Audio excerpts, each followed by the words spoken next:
Hello social media people, welcome to mister smart Siddharth.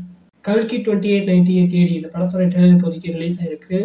So Monday காலையில் 10 மணிக்கு release ஆகும்னு சொல்லிட்டு ரிப்போர்ட் சொல்லியிருந்துச்சு. பட் நைட்டு 10 மணிக்கு தான் இந்த ட்ரெய்லர் ரிலீஸ் பண்ணியிருக்காங்க. ட்ரெய்லரோட ரிலீஸை பொறுத்தவரை ஃபர்ஸ்ட் தெலுங்குல ரிலீஸ் பண்ணியிருக்காங்க, அப்புறம் மலையாளம், அப்புறம் ஹிந்தி, அப்புறம் தமிழ்னு சொல்லி ரிலீஸ் பண்ணியிருக்காங்க. எதுக்கு இந்த டிலேங்கிறது தெரியல. பேன் இண்டியன் மூவியா பண்ணும்போது ட்ரெய்லரை ஒரே நேரத்தில் எல்லா லாங்குவேஜும் ரிலீஸ் பண்ணால் தான் நல்லா இருக்கும். ஸோ இப்போதைக்கு இந்த ட்ரெய்லரில் என்னென்ன காமிச்சிருக்காங்க, இந்த மாதிரி டீடைல்ஸ்லாம் கொடுத்துருக்காங்கன்னு சொல்லிட்டு மொத்தம் பிரேக் டவுன் பண்ணிடலாம். ஸோ இந்த ட்ரெய்லரோட ஓப்பனிங்லேயே வைஜெயந்தி மூவிஸ் இந்த லோகோ போடும்போது ஒரு வாய்ஸ் ஓவரில் இந்த உலகத்தோட முதல் நகரம் அப்படின்னு சொல்லுது ஒரு வாய்ஸ். ஒரு வயசான ஒரு வாய்ஸ் மாதிரி இருக்கு. அடுத்து உடனே ஒரு குழந்தையோட வயசுல ஒரு 10 வயசு பையன் மாதிரி இருக்கு. அந்த வாய்ஸ்ல இந்த உலகத்தோட கடைசி நகரம் அப்படிங்கிற மாதிரி சொல்றாங்க. அதை காஷின்னு மென்ஷன் பண்றாங்க. ஸோ இந்த கதை முழுக்கவே காஷியில தான் நடக்குது. ஸோ இதுக்கு முன்னாடி இந்த படத்தோடய ஒரு மினி சீரிஸ் ரிலீஸ் பண்ணியிருப்பாங்க. அந்த சீரிஸ் புஜி அண்ட் பைரவான்னு ஒரு சீரிஸ். அதுல அந்த பைரவாங்கிற கேரக்டரும் புஜி அப்படிங்கிறது எப்படி பாண்ட் ஆகுது அதெல்லாம் காமிச்சிருப்பாங்க. அந்த சீரீஸ்லயே காஷியில தான் அந்த ஸ்டோரி நடக்கிற மாதிரி காமிச்சிருக்காங்க. அப்போதைக்கு நான் கெஸ் பண்ண விஷயம் என்னன்னா, காஷியில இதெல்லாம் நடக்குது, பட் இவங்க சொல்ற அந்த காம்ப்ளெக்ஸோட ஹெட் குவார்டர்ஸ்ங்கிறது டெல்லி சைடு அந்த மாதிரி இருக்கலாம். ஃபியூச்சர் தான் காட்டுறாங்க.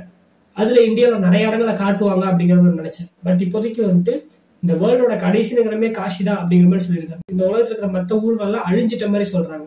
எதனால இந்த உலகங்கள்லாம் அழிஞ்சுது அப்படிங்கிறது நமக்கு படம் மட்டும் தெரியும். அதே இந்த ட்ரெய்லர்ல எங்கேயுமே சொல்லல. பட் அதுல இன்னொரு விஷயம் காமிச்சிருக்காங்க. என்னன்னா, இந்த காஷில இருக்கிறவங்க எல்லாருமே தண்ணிக்காக போராடுற மாதிரி காமிச்சிருக்காங்க. அப்போ இந்த பூமியில இருக்கிற தண்ணி எல்லாமே காம்ப்ளெக்ஸ்னு சொல்லிட்டு ஒரு இடம் மாதிரி இருக்கு. மேல மேட் மேக்ஸ்ல சிட்டடல்னு சொல்லிட்டு ஒரு இடம் இருக்கும். கீழே உள்ளவங்களாம் தண்ணி இல்லாம இருக்கும்போது அந்த தண்ணி எல்லாத்தையும் சேகரிச்சு வச்சுக்கிட்டு வாழ்ந்துட்டு இருக்கிற ஒரு வில்லனுங்கிற மாதிரி காட்டுவாங்க. அவன் தான் கடவுளா இருப்பான் அந்த இடத்துக்கு. அந்த மாதிரி இந்த உலகத்துலயுமே தண்ணி எல்லாத்தையும் சேகரிச்சு வச்சுக்கிட்டு இருக்கிற ஒரு வில்லன் குரூப்புங்கிற மாதிரி காட்டுறாங்க. ஸோ இப்போதைக்கு அஸ்வத்தாமா அப்படிங்கிற கேரக்டரை காட்டுறாங்க. அஸ்வத்தாமா தான் இந்த படத்தோடைய ஒரு சென்ட்ரல் கேரக்டர் இருக்க போகுது. கதை காரணமா இந்த கேரக்டர் தான் இருக்க போகுது. ஸோ இந்த படமே ஒரு மித்தாலஜிக்கல் சைஃபை மூவியா தான் எடுத்திருக்காங்க. மித்தாலஜியை கனெக்ட் பண்ணி ஒரு சயின்ஸ் ஃபிக்ஷன் ஃபிலிமா எடுத்திருக்காங்க. எப்படி தாரை வச்சு மார்வல்ல அந்த மித்தாலஜியை கனெக்ட் பண்ணி எடுத்திருப்பாங்க, அந்த மாதிரி எடுத்திருக்காங்க. ஸோ அதன்படி பார்க்கும்போது அஸ்வத்தாமா அப்படிங்கிற கேரக்டர் இந்த படத்துல வருதுக்கும் போது மித்தாலஜியில அஸ்வத்தாமாவோட ஆரிஜின் என்னங்கிறத பார்த்துட்டு வந்துடலாம். ஸோ அஸ்வத்தாமாவோட ஆரிஜினை பொறுத்த வரைக்கும் என்னன்னா, அஸ்வத்தாமா ஒரு சிவனுடைய தீவிர பக்தர். அவரோட நெத்தியிலேயே ஒரு கல்லு மாதிரி இருக்கும். அது சிவனை குறிக்கிற மாதிரி தான். ஸோ அவர் ஒரு வரம் வாங்கி வச்சிருப்பாரு, சாகா வரம். ஸோ அந்த வரத்தோட வாழ்ந்துட்டு இருப்பாரு. ஸோ அப்படி இருக்கும்போது அவர் என்ன பண்ணுவாருன்னா, பாண்டவர்களுடைய அந்த வம்சம் நிலைக்க கூடாதுங்கிறதுக்காக உத்ரா அப்படிங்கிற ஒரு பொண்ணுடைய வயிற்றுல இருக்கக்கூடிய குழந்தை மேல பிரம்மாஸ்திரத்தை ஏவி விட்டுருவாரு. அந்த உத்ராங்கிற பொண்ணு யாருன்னா அபிமன்யோட ஒய்ஃப். அபிமன்யு யாருன்னா அர்ஜுனோட பையன். ஸோ அதனால பாண்டவர்களுடைய அந்த வம்சம் நிலைக்கூடாதுங்கிறதுக்காக அந்த பிரம்மாஸ்திரத்தை அந்த குழந்தை மேல விட்டுருவாரு. ஸோ அப்படி விடும்போது கிருஷ்ணர் அந்த குழந்தையை காப்பாத்திடுவாரு. ஆனா கிருஷ்ணருக்கு பயங்கரமா கோவம் வந்துடும். இந்த மகாபாரதம் மொத்தத்திலையுமே கிருஷ்ணர் அதிகமா கோவப்பட்ட இடம்னா அந்த இடம் தான். அதுக்கு முன்னாடியும் சரி அதுக்கு பின்னாடியும் சரி கிருஷ்ணர் எப்பவுமே காம்னஸோட தான் இருப்பாரு. அந்த இடத்துல கிருஷ்ணருக்கு பயங்கரமா கோவம் வந்துடும். நீ ஒரு பிரம்மாஸ்திரம் எவ்வளவு பெரிய ஆயுதம், அதை போய் ஒரு குழந்தையை கொள்றதுக்காக நீ யூஸ் பண்றியா, அந்த அளவுக்கு கேவலப்படணும் அப்படின்னு சொல்லிட்டு ஒரு சாபம் கொடுப்பாரு. என்ன சாபம்னா, சோ இப்ப நான் சொல்லிட்டு இருக்கிற ஸ்டோரி என்ன நடக்கிறது கிருதயுகத்துல. இந்த கிருதயுகம் முடிச்சதுக்கு அப்புறமே கலியுகம் ஸ்டார்ட் ஆகும். சோ கிருஷ்ணர் என்ன சாபம் கொடுத்திருப்பாருன்னா, கலியுகத்தோட எண்டு வரையும் நீ உயிரோட இருப்ப. ஆனா வயசானவங்களுக்கு என்னென்ன உடம்புல பாதிப்பு ஏற்படுமோ அந்த அத்தனை பாதிப்புமே உனக்கு நார்மலா ஏற்படும். ஆனா உன்னோட உயிர் மட்டும் போகாது. உன் உடம்புல ஏகப்பட்ட காயங்கள் ஏற்படலாம், பல ரத்தங்கள் சொட்டலாம், என்ன வேணாலும் நடக்கலாம். ஆனா நீ உன்னோட உயிர் மட்டும் போகாது, அதோட வலிகளை நீ அனுபவிப்ப அப்படிங்கிற மாதிரி சாபம் கொடுத்துருவாரு. சோ இதுதான் மித்தாலஜியில சொல்லப்பட்ட கதை. இந்த கதையை இந்த படத்தோடய கனெக்ட் பண்ணியிருக்காரு நாகேஸ்வின். எப்படி கனெக்ட் பண்ணியிருக்காருன்னா, இந்த அஸ்வத்தாமாவுக்கு சாப விமோச்சனம் அப்படிங்கிறது மித்தாலஜிலுமே கொடுத்துருக்க மாட்டாங்க. எந்த ஒரு சாபமா இருந்தாலும் அந்த சாபத்துக்கு விமோச்சனம் அப்படிங்கிறது இருக்கும். பட் மித்தாலஜில இந்த சாபத்துக்கு விமோச்சனம் கொடுத்துருக்க மாட்டாங்க. அதை இவர் இந்த கதையோட எடுத்திருக்காரு. என்ன இந்த சாபத்தோட விமோச்சனம் அப்படின்னா, அவரோட நெத்தியில ஒரு கல் இருக்கும்ல, அந்த கல்லு தான் அவருக்கு பவரை கொடுத்து அவரை சாகா வரத்தோட வச்சுட்டு இருக்கும்.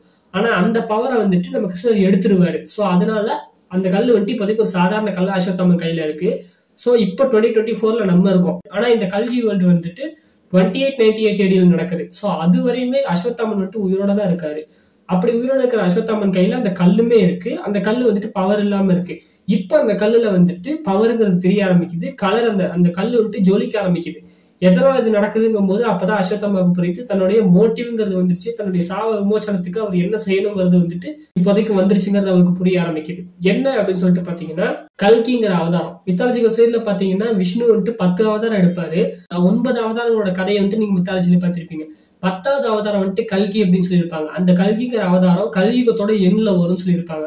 கலியுகத்துல எண்ணில் அப்ப யாரு அரக்கனா இருக்கானோ, இந்த உலகத்தை யாரு ஆட்டி படைச்சிட்டு இருக்கானோ அவனை போட்டு தள்ளி அந்த 10வது அவதாரத்தோட முடிவுல இந்த கலியுகம் முடிஞ்சு அதுக்கப்புறம் புதுசா இன்னொரு யுகம் வந்துட்டு ஸ்டார்ட் ஆகும் அப்படின்னு சொல்லியிருப்பாங்க. அதன்படி பார்க்கும்போது தீபிகா படுகோன் கேரக்டர் இந்த ட்ரெய்லரை காமிச்சிருப்பாங்க. அவங்க பிரெக்னெண்டா இருக்கிறபடி காமிச்சிருப்பாங்க. ஸோ அப்படி பார்க்கும்போது அவங்களுக்கு தான் இந்த கல்கிங்கிற அவதாரம் பிறக்க போற மாதிரி காட்டுறாங்க.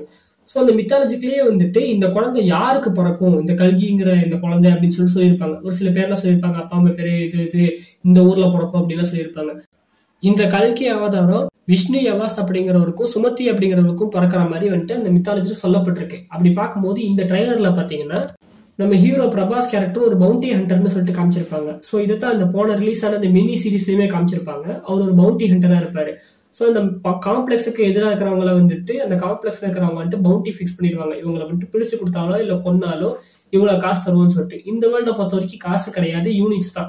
இத்தனை யூனிட்ஸ் தருவோம் அப்படிங்கிற மாதிரி சொல்லுவாங்க. அப்படி பார்க்கும்போது வந்துட்டு அந்த சீரீஸ்லேயே காமிச்சிருப்பாங்க 50,000 யூனிட்ஸ்க்காக வந்துட்டு ஒருத்தனை வெட்டிட்டு இருப்பாரு நம்ம பிரபாஸ் கேரக்டர், அதாவது நம்ம பைரவா அப்படிங்கிற அந்த கேரக்டர். ஸோ அப்படி பார்க்கும்போது இந்த சுமதி அப்படிங்கிற கேரக்டருமே இந்த ட்ரெய்லர்ல காமிச்சிருப்பாங்க. அவங்க மேல 1 மில்லியன் யூனிட்ஸ் வந்துட்டு வைக்கிறாங்க. ஸோ அந்த 1 மில்லியன் யூனிட்ஸ்க்காக வந்துட்டு பைரவா அவங்களை விரட்டுற மாதிரி காமிச்சிருப்பாங்க. ஸோ அப்ப அவங்களுடைய டீட்டெயில்ஸ் எல்லாம் காட்டும் போது இந்த ட்ரெய்லர்ல அதுல அவங்களோட பேர் வந்துட்டு SUM80 அப்படின்னு போட்டிருக்கோம். SUM அப்படின்னு சொல்லும் போது தெரியும் சுமதி அப்படிங்கிற அந்த பேரு தான். ஸோ இந்த உலகத்துல இப்போதைக்கு ஒரு வில்லன் இருக்காரு இல்லையா, அவரோட எண்ணம் என்னன்னு சொல்லிட்டு பாத்தீங்கன்னா இந்த உலகத்தை வந்துட்டு இப்போதைக்கு அழியிற நிலைமையில இருக்கு. ஸோ இதோட எண்ணில் அவர் ஏதோ ஒரு விஷயம் பண்ணிட்டு இருக்காரு. என்ன விஷயம் பண்றாருங்கிறது தெரியல. ஆனா அவர் பண்ற அந்த விஷயங்கிறது சக்சஸ் ஆயிடுச்சு அப்படின்னா ஒரு புது உலகத்தை அவர் உருவாக்க போறாரு அப்படிங்கிறது தெரியுது. கமல் சார் தான் இந்த படத்துல வில்லன் நடிச்சிருக்காரு. ஸோ இந்த படத்தை பொறுத்த வரைக்கும் ஒரு மைனர் வில்லன் கமல் சாருக்கு முன்னாடி இருப்பாங்கன்னு சொல்லிட்டு நினைக்கிறேன். அந்த வில்லன் இதுல காமிச்சிட்டு கிளைமேக்ஸ்ல தான் கமல் சாரை வந்துட்டு ரிவீல் பண்ணுவாங்கன்னு சொல்லிட்டு நினைக்கிறேன். ஸோ அப்படி பார்க்கும்போது கமல் சார் இந்த ட்ரெய்லர்லயுமே காமிச்சிருக்காங்க. கடைசியில அவர் என்ன சொல்றாருன்னா, பயப்படாத, ஒரு புது பிரபஞ்சம் உருவாக போகுது அப்படின்னு சொல்றாரு. ஸோ அதன்படி பார்க்கும்போது ஒரு புது உலகத்தை உருவாக்குறதுக்காக ஒரு முயற்சி பண்ணிட்டு இருக்காரு. அந்த உலகத்தை உருவாக்கி புது உயிர்களை உருவாக்கி அதுக்கு வந்துட்டு இவரு ஒரு கடவுளா இருக்கலாம் அப்படிங்கிற மாதிரி ட்ரை பண்றாரு போல இருக்கு. இதுக்கு முன்னாடி இந்த மித்தாலஜிக்கல் சைடில் பார்க்கும்போதுமே அரக்கர்கள் எப்பயுமே தான் தான் ஆல்பாவா இருக்கணும், தான் தான் எல்லாத்துக்கும் உயர்ந்தவங்களா இருக்கணும்னு சொல்லிட்டு முயற்சி பண்ணும்போது அவதாரங்கள் வந்துட்டு கடவுள்கள் எடுத்து அவங்களை அழிக்கிற மாதிரி தான் காமிச்சிருப்பாங்க. அதே மாதிரிதான் இதுலயுமே காட்டுறாங்க. தான் ஒரு கடவுளா இருக்கணும்னு சொல்லிட்டு நினைக்கிற இந்த மனுஷனை போடுறதுக்காக ஒரு கடவுள் அவதாரம் எடுத்து வரதான் கான்செப்ட். அதைத்தான் இங்கேயுமே அப்ளை பண்ணியிருக்காங்க. ஸோ இப்போ என்னன்னு சொல்லிட்டு பார்த்தீங்கன்னா இவருக்கு ஏதோ ஒரு வகையில இந்த சுமதி அப்படிங்கிற இந்த பொண்ணுக்கு ஒரு குழந்தை பிறக்க போது இந்த கல்கிங்கிற அவதாரம் அது வந்துட்டு தன்னை கொல்ல போகுதுங்கிறது தெரிஞ்சிருது போல இருக்கு. கிட்டத்தட்ட நீங்க கிருஷ்ணரோட கதையில கூட பார்க்கலாம். கம்சன் கிட்ட யாரோ ஒருத்தர் வந்து சொல்லுவாங்க, உன்னுடைய தங்கச்சியோடைய பையன் தான் வந்துட்டு நீ போட்டு தள்ள போறான் அப்படின்னு சொல்லிட்டு. அதனால கம்சன் வந்துட்டு அவங்க ஜெயில வச்சு அவங்களோட 8 குழந்தைங்க கொல்லுவாரு. கடைசியா பிறக்கிற அந்த பையன் தான் வந்துட்டு கிருஷ்ணர். அவர் தான் வந்துட்டு கம்சனை கொல்ற மாதிரி காமிச்சிருப்பாங்க. கிட்டத்தட்ட அதே மாதிரிதான். ஸோ சுமதிங்கிற பொண்ணுக்கு பிறக்கக்கூடிய ஒரு குழந்தை தான் வந்துட்டு இந்த வில்லனை கொல்ல போதுங்கிறது வில்லனுக்கு ஏதோ ஒரு வகையில தெரிஞ்சது போல இருக்கு. அதனால சுமதிங்கிற பேர்ல யாரெல்லாம் பிரெக்னெண்டா இருக்காங்களோ அவங்க எல்லாருமே கடத்தி வச்சிருப்பாரு போல இருக்கு. அந்த பிறக்கிற குழந்தைகள் எல்லாருமே கொல்றதுக்காக. அதுல வந்துட்டு எல்லாரும் பேரும் சுமதிங்கிறதுனால அடையாளம் தெரியாதவங்க நம்பர் கொடுத்துருப்பாங்க போல இருக்கு. ஸோ அதுல வந்துட்டு சுமதி 80வது ஆள் தான் இவங்க. ஸோ தீபிகா படுகோன் பிளே பண்ணிருக்கிற அந்த கேரக்டர். ஸோ இவங்க வந்துட்டு இப்போதைக்கு அங்கிருந்து தப்பிச்சிடுறாங்க. ஸோ இவங்க வந்துட்டு 150 நாள் பிரெக்னெண்டா இருக்கிற மாதிரி சொல்றாங்க. இப்போதைக்கு இவங்க மேல பவுண்டி ஃபிக்ஸ் பண்ணியிருக்காங்கனால பைரவா இவங்களை பிடிக்கிறதுக்காக போறாரு. ஸோ அப்போ அந்த அஸ்வத்தம்மா கேரக்டர் இந்த கல்கிங்கிற அந்த குழந்தையும் இவங்களையும் காப்பாற்றுறவங்க அப்படிங்கிறதுக்காக பைரவா கூட சண்டைக்கு நிற்கிற மாதிரி தான் இருக்கு. ஸோ அதுல வந்துட்டு ஒரு பெரிய ஃபைட்டே காட்டுறாங்க அவங்க 2 பேத்துக்குமே. கிட்டத்தட்ட பாக்குறதுக்கு எப்படி இருக்குன்னா, இந்த பக்கம் இவர் வந்துட்டு ரொபாட்டிக்ஸால இருக்கக்கூடிய வெப்பன்ஸ் அதுல வந்துட்டு இருக்கக்கூடிய அந்த பொருட்களை வச்சு சண்டை போடுறாரு. அவர் வந்துட்டு சூப்பர் பவர்ஸ் வச்சு சண்டை போட்டுட்டு இருக்காரு. கிட்டத்தட்ட இந்த கதையில வந்துட்டு அந்த ஃபேண்டசி விஷயத்தையும் இந்த மாதிரி இந்த சயின்ஸ் விஷயத்தையும் வச்சுட்டு சேர்த்து காமிச்சிருக்காங்க. ரெண்டும் எதிர் நிக்கிற மாதிரி ஒரு டஃப்பான ஃபைட்டுங்கிறது இருக்குதான் போல இருக்கு.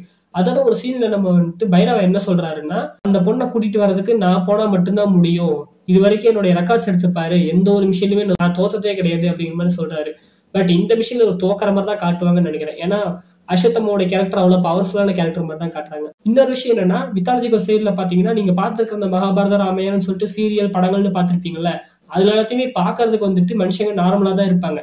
ஆனா ஒரிஜினல் மித்தாலஜி படி என்னன்னா 10 அடியில இருந்து 20 அடி வரை இருக்கிற மாதிரி சொல்லியிருக்காங்க இந்த மித்தாலஜிக்கல் சைட்ல. அதன்படி இந்த ட்ரெய்லர்லயே ஒரு ஷாட்ல பாத்தீங்கன்னா அஸ்வத்தாமனும் பைரவாவும் நேர் நிக்கும் போது அந்த அஸ்வத்தாமாவுடைய ஹைட்டை வந்துட்டு நீங்க பார்க்க முடியும். அவர் இவரை விட எவ்வளவு ஹைட் இருக்காருன்னு சொல்லிட்டு அதை வந்துட்டு இங்க தெளிவா டீட்டெயில் பண்ணியிருக்காங்க. இவ்வளவு விஷயங்கள் டீட்டெயில் பண்ணி இந்த ட்ரெய்லர்ல சூப்பராகவே இருந்துச்சு. அதன்படி பார்க்கும்போது இந்த பைரவா கேரக்டர் வந்துட்டு தீபிகா படுகோன் கேரக்டர் கல்கிங்கிற அந்த குழந்தைய சுமத்துட்டு இருக்கிற அந்த கேரக்டரை வந்துட்டு பிரிச்சு கொடுக்கறதுக்காக வராரு. ஆனா அதை வந்துட்டு அஸ்வத்தாமா தடுக்கிறாரு. ஒரு கட்டத்துல இந்த விஷயங்கள் எல்லாமே பைரவாவுக்கு சொல்லப்பட்டோ இல்ல யார் மூலம் தெரியப்படுத்தப்பட்டோ பைரவா வந்துட்டு புரிஞ்சுக்கிட்டு அதுக்கப்புறம் அந்த குழந்தையும் அந்த அம்மாவையும் வந்துட்டு இவர் சேர்ந்து காப்பாத்துற மாதிரி இருக்கலாம் அப்படிங்கிற மாதிரி நினைக்கிறேன். ஸோ இதில் வந்துட்டு அந்த ஏஐ புஜியுமே இருக்கும்னு சொல்லிட்டு நினைக்கிறேன். ஸோ இதை வந்துட்டு மித்தாலஜி கலந்த மாதிரி ஒரு சைஃபை மூவியாக கொடுத்துருக்காங்க. கண்டிப்பாக கிறிஸ்பாக இருக்கும்னு சொல்லிட்டு நினைக்கிறேன். கண்டிப்பாக இந்த படம் நல்லா இருக்கணும், நல்லா இருந்தாகணும். இதுக்கு முன்னாடி பிரபாசோட படங்கள்லாம் இங்கே பயங்கரமாக அடி வாங்கிச்சு. அதனால இந்த படங்கள் நல்லா இருந்தாகணும். இந்த படத்தோடைய கான்செப்டை பொறுத்த வரைக்கும் வந்துட்டு ரொம்ப வித்தியாசமா இருக்கு. அதே சமயத்தில் ரொம்ப நல்லாவும் இருக்கு. படத்துக்குள்ள என்னதான் நிறைய ஹாலிவுட் படங்களோட ரெஃபரன்சஸ்ங்கிறது இருந்தாலுமே அதெல்லாம் வெறும் சினிமா பேரலன்ஸ் தான், காப்பின்னு சொல்லிட முடியாது. சினிமா பேரலன்ஸ் தான். ஃபியூச்சரிஸ்டிக் படம் இருக்கும்போது இதெல்லாம் வந்துட்டு காமனாக வரத சகஜம் தான். ஸோ அதன்படி இந்த ட்ரெய்லர் பார்க்கும்போது வந்துட்டு கண்டிப்பாக ஏதோ ஒன்று நல்லா இருக்கு அப்படிங்கிற மாதிரி தெரியுது. ஸோ இதை வந்துட்டு கண்டிப்பாக ஒரு சினிமேட்டிக் யூனிவர்ஸாக பில்ட் பண்ண போகிறதா அவங்க சொல்லியிருக்கும் போது இது வந்துட்டு சினிமேட்டிக் யூனிவர்ஸ்னா எத்தனை படங்கள் வரப்போகுதுங்கிறது கிளியர்னு கேட்டால் தெரியல. பட் இந்த யூனிவர்ஸோட எண்டுங்கிறது இந்த கலியுகத்தோட எண்டா காட்ட போறாங்கிறது தெரியுது.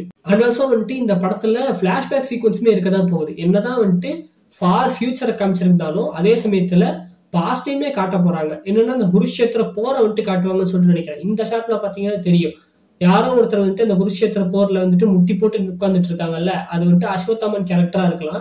ஸோ பிளாஷ்பேக்குமே இருக்குதான் போகுது போல இருக்கு.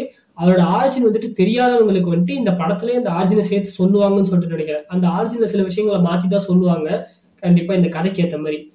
இந்த ஐடியாவே ரொம்ப சூப்பரா இருக்கு. நாகேஸ்வனுக்கு கண்டிப்பா வாழ்த்து சொல்லியே ஆகணும். ஸோ தமிழ்நாடை பொறுத்த வரைக்கும் இந்த படத்துக்கு பெருசா ஹைப்புங்கிறது இல்லை.